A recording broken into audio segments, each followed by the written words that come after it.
성막 강의 42번째 시간입니다.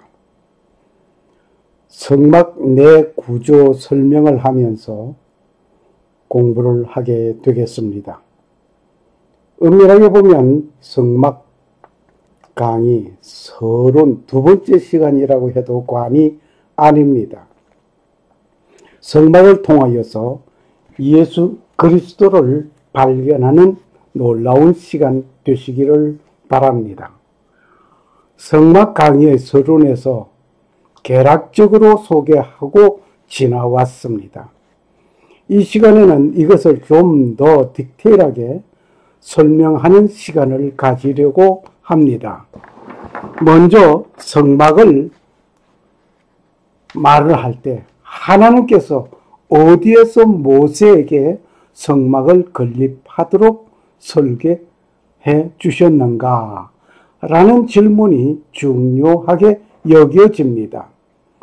출애굽한 이스라엘 백성들이 시내산에 와서 하나님으로부터 십계를 받게 되고 성막을 짓게 되도록 설계를 받았다라고 하는데, 그 시내산이 시나이 반도의 시내산이 있습니다.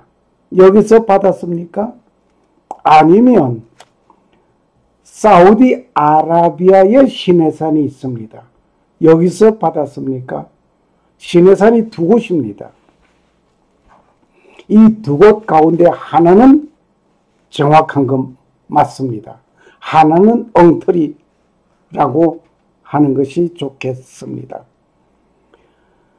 이 두 산 가운데 어느 시내산인가를 분명하게 구분짓지 아니하면 아니 될 것입니다. 시내산은 시내산인데 무슨 따지는 것이 많은가라고 말을 하시게 되겠지만, 그렇게 확신할 것을 가지고 우리는 어불성하게 말을 해서는 아니 될 것입니다. 확실한 것을 가지지 못하면 두리뭉실로 알고 지나갈 사건이 아니기 때문입니다. 성경을 읽고 이해하는데 막연하게 두리뭉실 하는 식으로 성경을 읽고 지나간다면 아니 될 일들이 많습니다. 분명한 하나님의 말씀을 분명하게 이해하고 간직해야 할 것입니다. 성경을 읽다 보면 확실하게 구분짓지 아니할 수 없습니다. 이 성경은 왜 정확무한 것이기 때문에, 정확무한 것은 정확하게 읽고 이해하고 알아야 할 것입니다. 출애굽한 이스라엘 민족이 홍해를 건넜다는 것에 막연하게 홍해를 건넜다는 말로 지나가는 일이 될 것이, 성경을 확실하게 이해하지 못하는 가운데에서 믿음이 좋다고 생각하는 가운데서 하는 말이라고 생각할 수 있습니다. 그렇습니다. 홍해를 건넜다는 것으로 알고 믿고 말하는 것을 말하는 자에게 지도를 펴놓고 물었습니다. 어느 쪽으로 건너갔을까 하면서 되물었습니다. 그때 좀 당황하는 모습을 봤습니다. 세즈 운하 있는 쪽 홍해를 건너고 난 후에 광야길을 간 것이니 그쪽으로 지적하고 있습니다. 그때 저는 다시 질문을 합니다. 이곳은 홍해를 건너갈 이유가 없습니다. 왜냐하면 요셉이 애굽으로 팔려갈 때에 이 길을 이용하였습니다. 또 뿐만 아니라 이스라엘이 70인의 식구를 이끌고 애굽으로 갈 때 역시 이 길을 이용하여 갔습니다. 홍해를 건너지 않았습니다. 왜냐하면 육로이기 때문입니다. 그리고 출애굽 당시에는 세저 운하가 뚫리지 아니한 때입니다. 그러니 육로를 걸어서 갈 수 있는 곳인데 이곳 홍해를 건너갈 이유가 없다 말입니다. 그때 그분의 말은 그렇다면 이쪽 아카바만 쪽 홍해를 가리키며 말을 합니다. 예, 그렇습니다. 이곳으로 건너갔습니다. 라고 저는 대답을 드렸습니다. 이곳 홍해를 건너게 됨으로 출애굽한 것입니다. 이곳으로 건너갔습니다. 이렇게 하여 이스라엘 백성은 출애굽하여 사우디아라비아에 있는 시내산까지 왔습니다. 지금 빨간 선을 보면서 가는 길을 우리는 눈여겨보고 있습니다. 이곳에 와서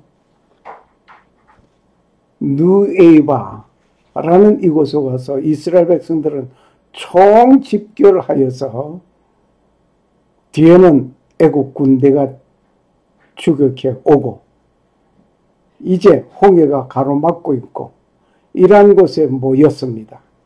이런 곳에 모여서 이 홍해를 하나님께서 동풍을 불어서 바닷물을 말리시고 건너가게 하셨습니다. 이렇게 해서 이 보는 바와 같이 이 돌비 하나가 솔로몬 왕이 우리의 선조 이스라엘 백성이 홍해를 건너갔다 하는 기념으로 이곳에 기념비를 세운 것입니다. 그렇게 해서 건너갔습니다. 건너간 이곳에 역시 똑같은 돌비가 있어야 하는데 사우디아라비아 정부에서 이것을 치워 없애버리고 여기 조그마한 깃발 하나를 놨다는 말이 있습니다. 이것은 주민들의 얘기에서 나온 얘기라고 합니다. 이렇게 건너온 이들은 사우디아라비아의 시내산 마루토, 이 광야에 머무르게 된 것입니다. 다시 말씀을 드리겠습니다. 시나이 반도에 있는 시내산이 아니라 말입니다. 시나이 반도에 있는 시내산은 애굽 영토입니다.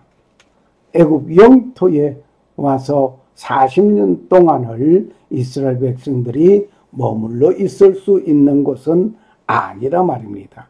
많은 분들이 시내산 하면은 이 시나이 반도에 있는 시내산에서 모세는 하나님을 부름을 받고 여기에서 이스라엘 백성들은 홍해를 건너와서 여기에서 십계명을 받고 40년 동안을 광야 생활을 하다가 가나안 땅으로 간 것으로 얘기하고 있습니다. 그러면 출애굽한 것이 아니지요. 애굽 영토 내에 있었던 것입니다. 말도 안 되는 얘기입니다. 저 역시 그렇게 알고 믿고 과거에 가르치기도 하였던 사람 중에 한 사람이었습니다. 결코 버려야 할 것은 버려야 했습니다. 올바른 것이 지식으로 남아있게 된 것입니다. 아무튼 이스라엘은 이 시내산 앞에 와서 광야 생활을 하는 중에 하나님은 성막을 건립하도록 모세에게 지시하셨습니다. 하나님께서 모세에게 지시하였던 그대로 이스라엘 백성들은 이 광야를 거쳐간 이후에 홍해를 건너게 됩니다. 홍해를 건너서 사우디아라비아 국으로 들어온 겁니다. 여기에 누에바에 모여서 홍해를 건너기 전까지는 출애굽한 것이 아닙니다. 이 홍해를 건넜습니다. 여기서 성막을 허락해 주신 것입니다.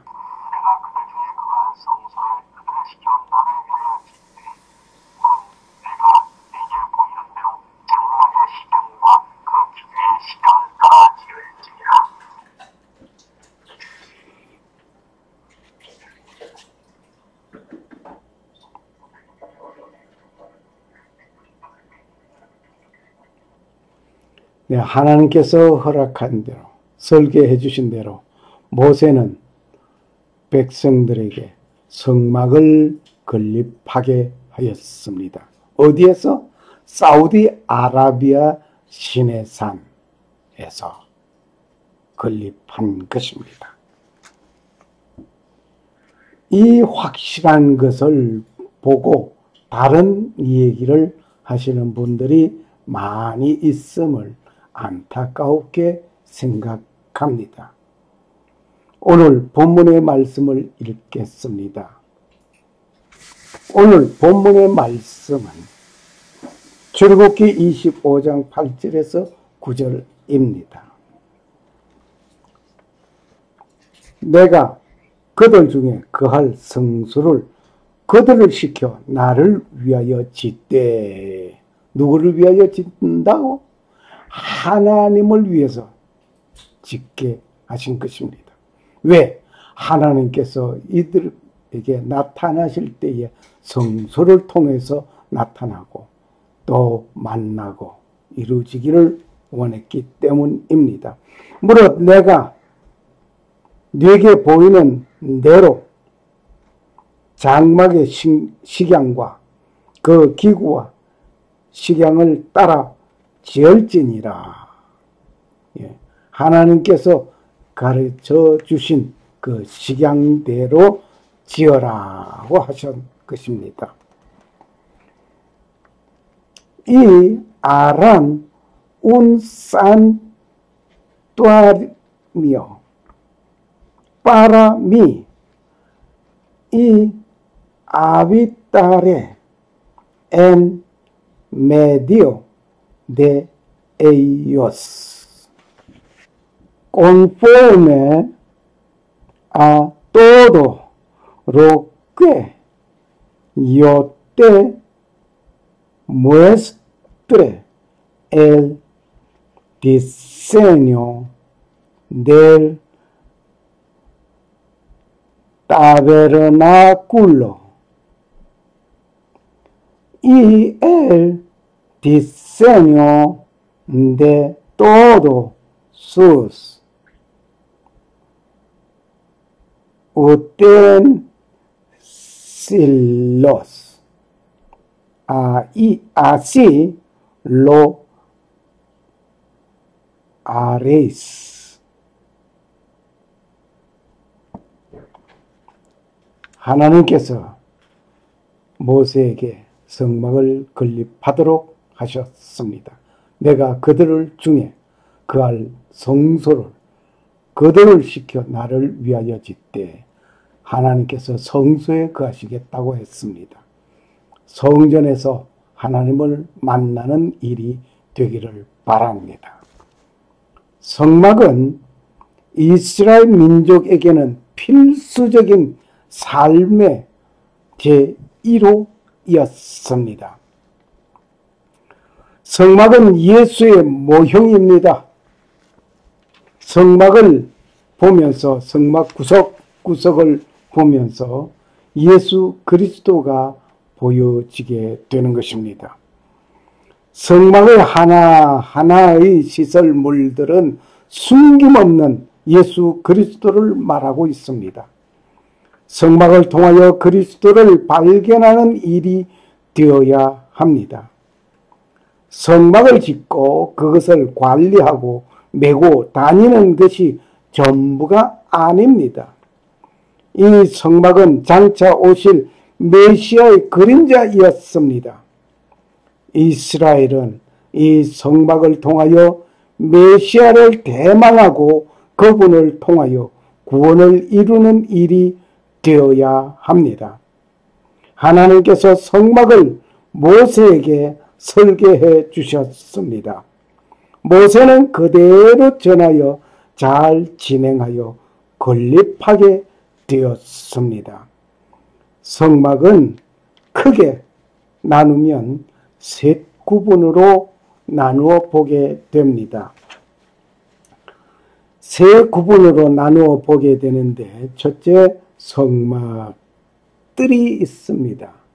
성막들이 있고 그 다음에 성소가 있습니다. 그 다음에 지성소가 있습니다. 이 성막들에는 번제단과 물두멍이 있습니다. 성소에는 촛대, 떡상, 향단이 있습니다. 지성소에는 법궤가 있습니다. 언약궤라고도 하고 법궤라고도 하고, 우리에게 정말 귀중한 율법을, 십계명을 이 법궤 속에 담았기 때문에 법궤, 또 하나님의 언약이 담겨져 있다고 해서 언약궤 등으로 말을 하고 있습니다.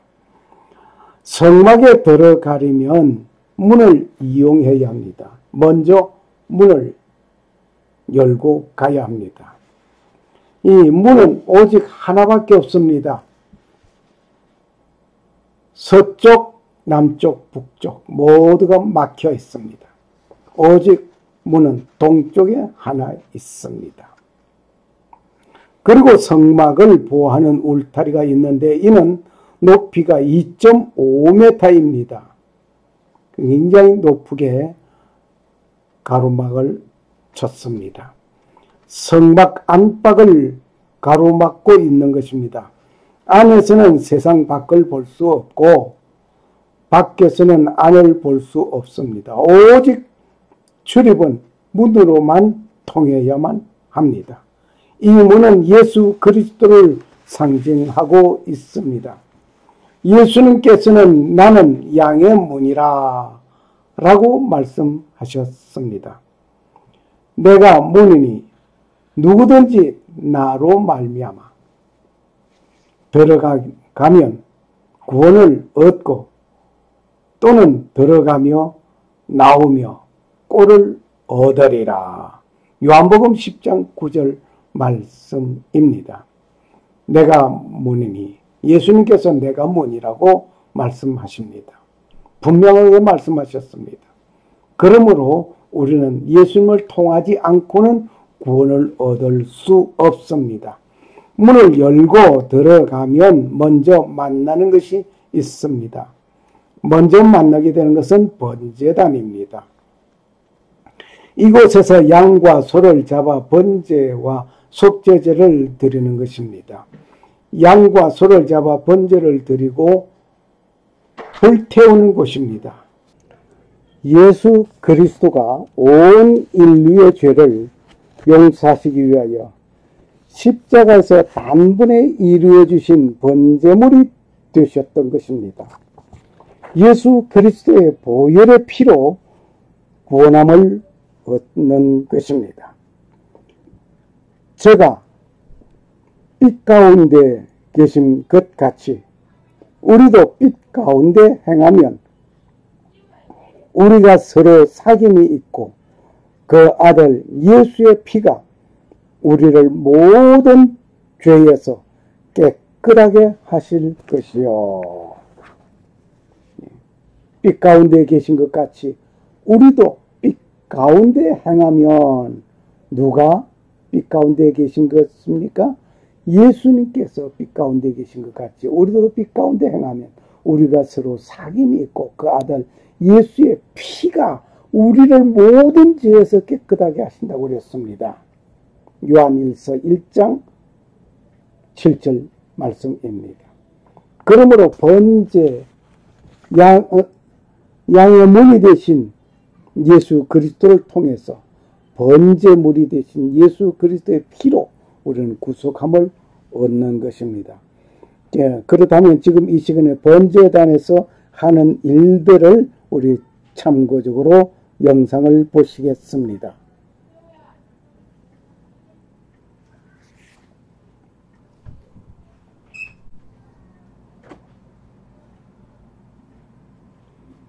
저가 빛 가운데 계신 것 같이 우리도 빛 가운데 행하면 우리가 서로 사귐이 있고 그 아들 예수의 피가 우리를 모든 죄에서 깨끗하게 하실 것이요. 요한일서 1장 7절 말씀입니다.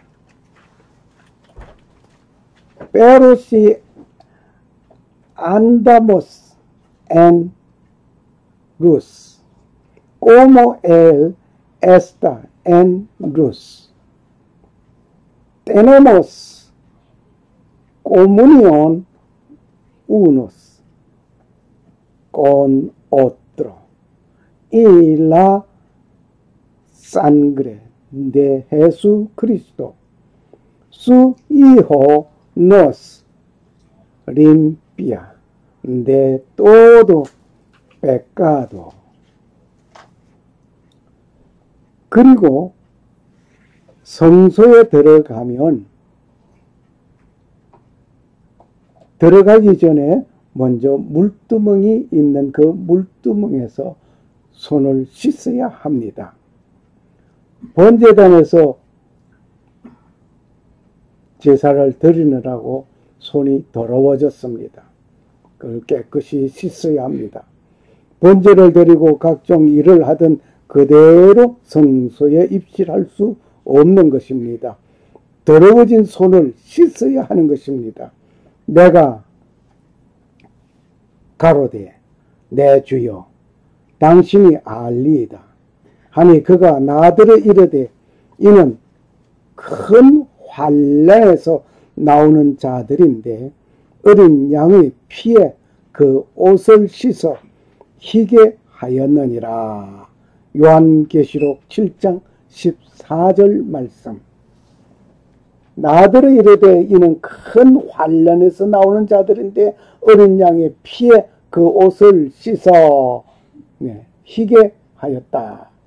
예수 그리스도로 죄 용서를 받고 물두멍으로 예수님의 생수로 손을 씻게 되는 일이지요.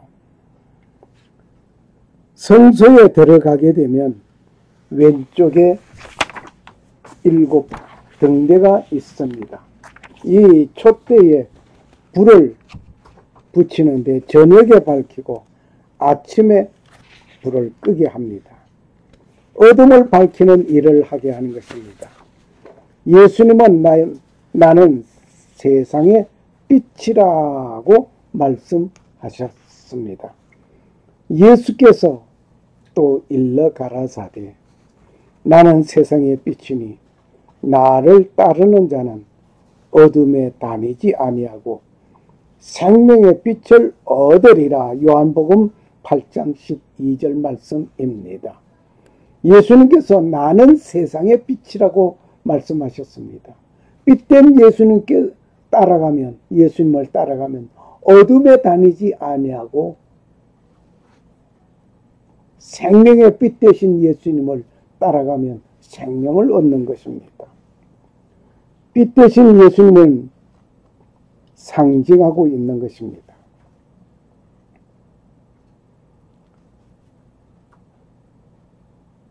촛대 맞은편에 떡상이 있습니다. 이 떡상의 떡은 12덩이로 항상 놓여져 있어야만 합니다.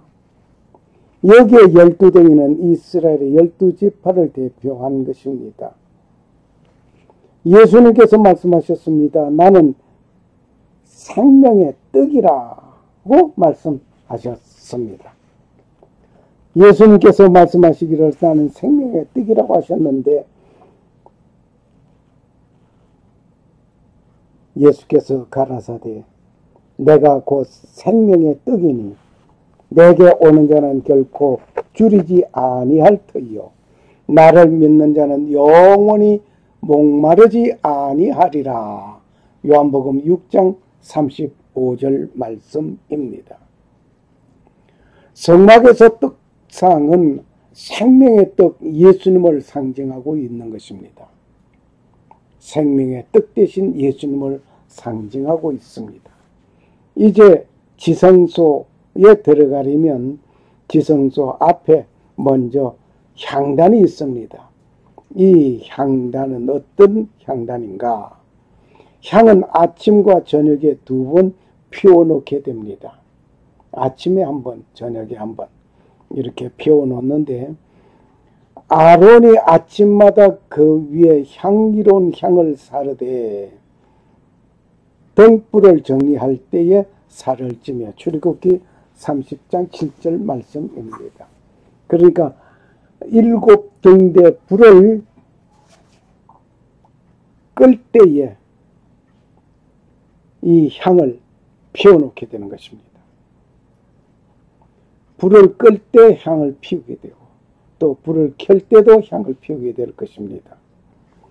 아론이 아침마다 그 위에 향을 피워놓는데, 아론이 아침마다 그 위에 향기로운 향을 사르되 등불을 정리할 때에 살을 찌며. 그 등불을 정리할 때 향을 피운단 말이에요. 그리고 출애굽기 30장 8절에 보면은 또 저녁 때에 등불을 켤 때에도 살을 찌라고 했습니다. 또 저녁 때 등불을 켤 때에 향을 또 피우게 되죠.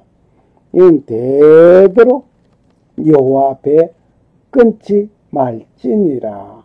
향은 등불을 켤 때와 끌 때 피우는 것입니다. 여기서 살을 찌니는 히브리어 카타르로 연기로 올라가게 하다, 향을 태우다 라는 뜻입니다. 향기로운 향을 사를 때 그 연기가 올라가듯이 우리가 기도할 때에 그 기도는 하늘 보좌로 올라가며 하나님께서 우리를 가까이 해 주심을 생각하게 하는 것입니다. 신명기 4장 7절 말씀. 기도는 하나님이 받으실 영광, 기쁨, 향연입니다. 예수가 피 흘린 은혜 감사하며 기도의 삶을 살아야 할 것입니다. 성막 안 성소의 분향단은 이 휘장 앞 정중앙에 있습니다. 향단은 번제단과는 다른 것입니다. 번제단에서는 피를 흘려야만 하고 여기서는 피를 흘리는 일은 없습니다. 향단은 예수님께서 십자가에서 죽으시고 부활하심을 뜻하고 있습니다. 아침 저녁으로 향을 피우라고 하셨습니다. 아론이 아침마다 그 위에 향기로운 향을 사르되 등불을 정리할 때에 사르라고 했습니다. 그리고 또 저녁 때 등불을 켤 때 살을 찌니 향은 너희가 대대로 여호와 앞에 끊지 못할 것이라고 출애굽기 30장 7절 8절 말씀을 기억하시면 좋겠습니다. 성소와 지성소를 가로막고 있는 휘장이 있습니다. 성소와 지성소를 가로막고 있는 휘장. 이 휘장은 예수님께서 십자가에서 못 박혀 죽으실 때 운명하시는 그 순간 성전 휘장이 위에서 아래로 찢어졌습니다. 위에서 아래로 찢어졌다. 만일에 아래에서 위로 찢어졌다 하면 누군가 인위적으로 찢은 것이 분명하게 눈으로 보여집니다.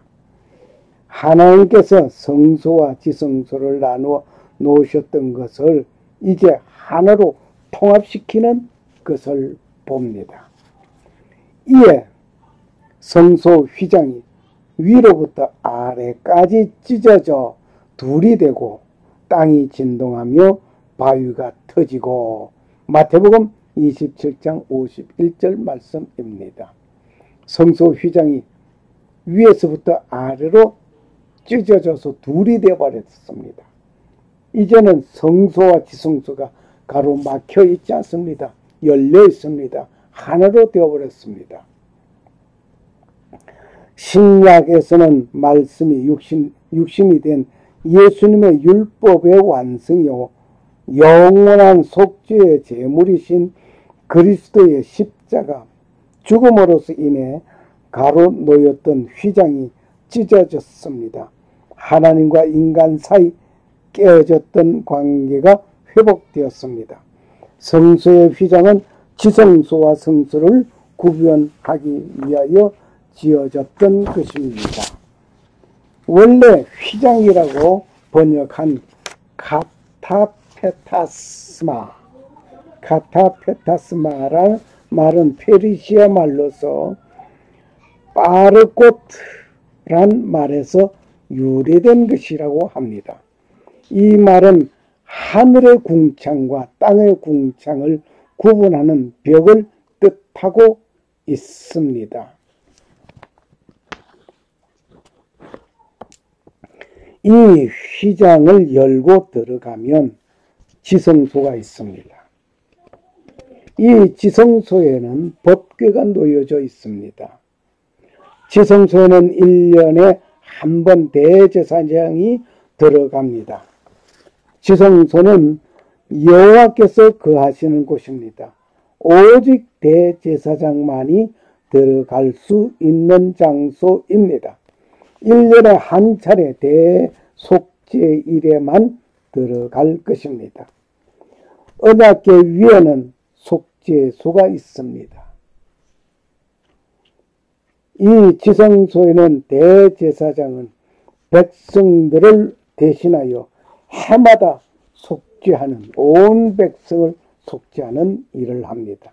내가 그들 중에 그할 성소를 그들을 지켜 나를 위하여 짓되 거기서 내가 너와 만나고 속죄소 위 곧 언약궤 위에 있는 두 그룹 사이에서 내가 이스라엘 자손을 위하여 네게 명할 모든 일을 네게 이르리라.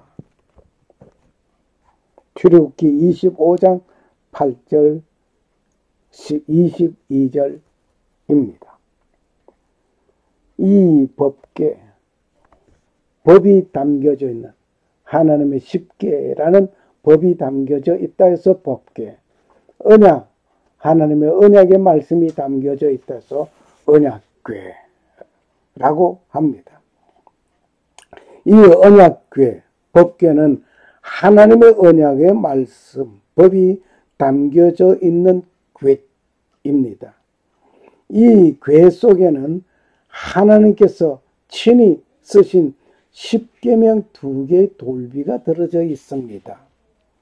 그리고 광야에서 먹던 만나가 담겨져 있습니다.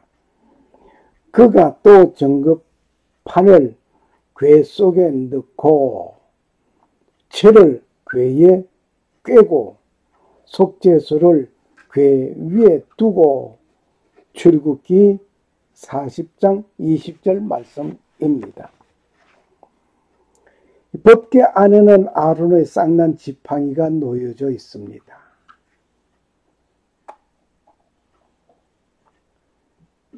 처음에 민수기 17장 4절을 보면 법궤 앞에 두도록 했습니다.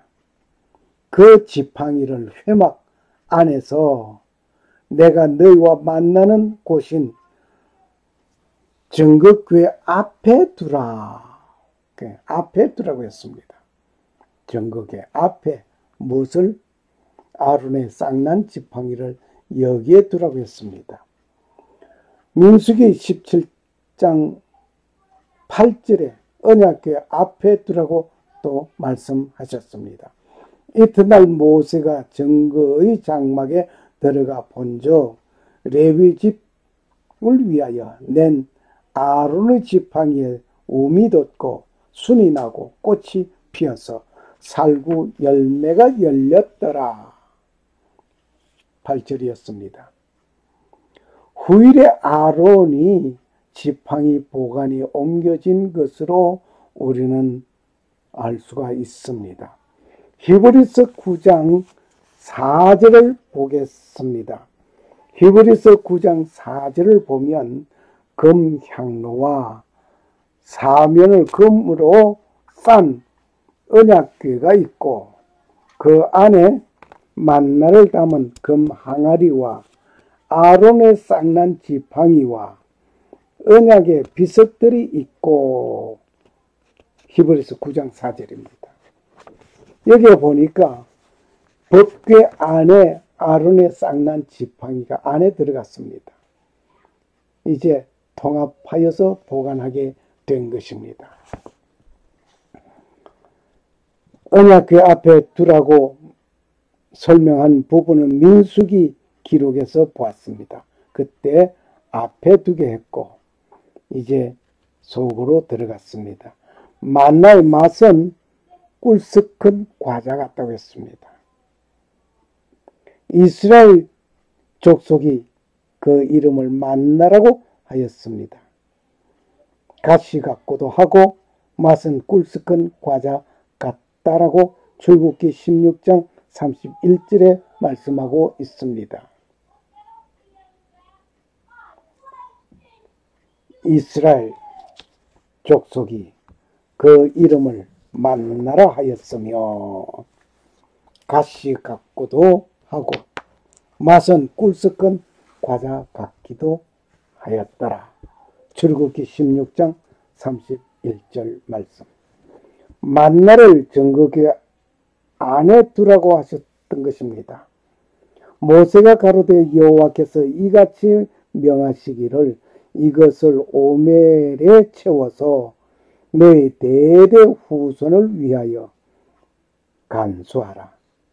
이는 내가 너희를 애굽 땅에서 인도하여 낼 때에 광야에서 너에게 먹인 양식을 그들에게 보이기 위함이니라 하셨다 하고 또 아론에게 이르되 항아리를 가져다가 그 속에 만나 한 오멜을 담아 여호와 앞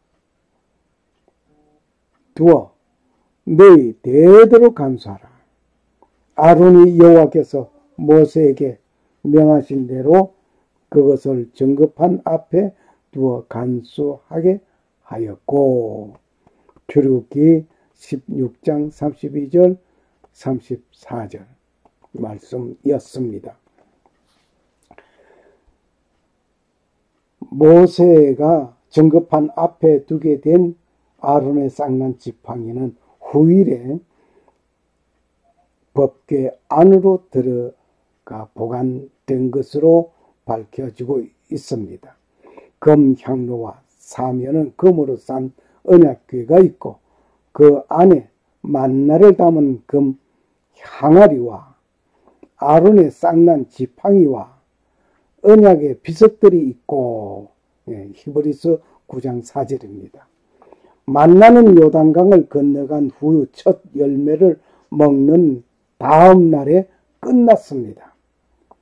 그 땅 소산을 먹은 다음 날에 만나가 그쳤으니 이스라엘 사람들이 다시는 만나를 얻지 못하였고 그 해에 가나안 땅의 열매를 먹었더라. 여호수아 5장 12절 말씀입니다. 성막은 하나님께서 죄인을 만나는 곳입니다. 하나님께서 죄인을 성막을 통해서 만나고 성막에서 죄인은 하나님을 만나게 되는 것입니다. 이 성막에 대한 자세한 강의는 이미 유튜브에서 여러분을 기다리고 있습니다.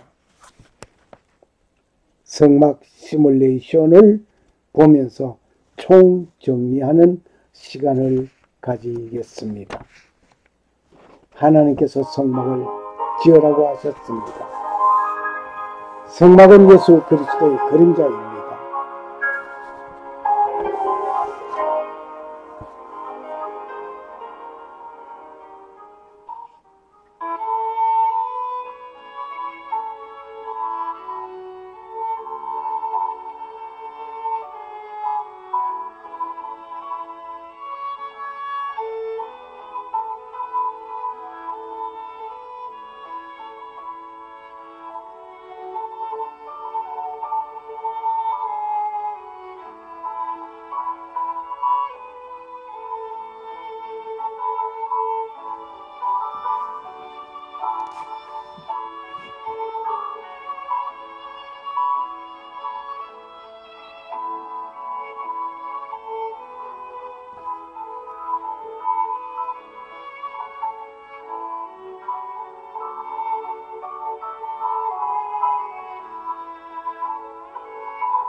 오늘날 내가 네게 명하는 이 말씀을 너는 마음에 새기고.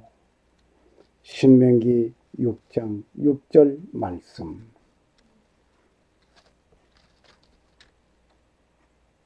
샬롬.